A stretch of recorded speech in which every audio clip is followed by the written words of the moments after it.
Yes, sir. The pipeline from Canada down here, is it dead now?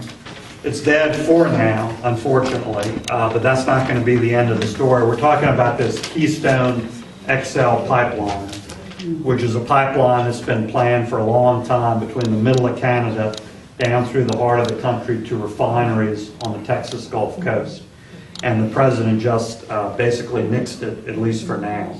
I really think that is the exact wrong decision. And I think it's a decision based on pure election year politics because he's trying to appease his far-left environmental analysts, not on facts.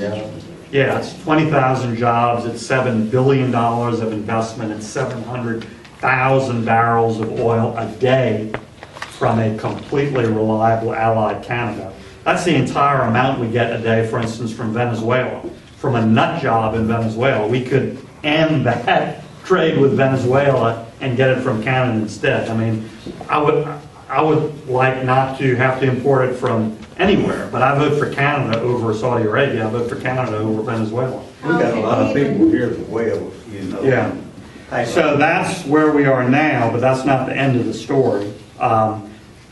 Congress is going to revisit the issue, and if we can get the votes, we're going to force it to move forward over the president's objection. Also, the president has basically said he'll reconsider after the election. But again, I think he's kicking the... get it done fast enough to please Canada. Yeah, that's right. They could easily turn and go west in the meantime.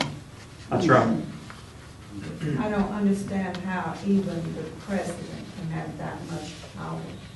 Well, the reason is, and again, I think he made exactly the wrong decision, but it requires, because it's an international pipeline, it requires a permit from the State Department. And the State Department was looking at that for over a year. And Hillary Clinton, the Secretary of State, indicated they were going to be wrapped up in time to make a decision, and it seemed like a positive decision was coming by Christmas. And then the White House grabbed it and said, no, we're going to kick it until after the election. But it does, under the law, it requires a permit that is normally issued, decided on by the State Department. Is he still holding up permits in the Gulf?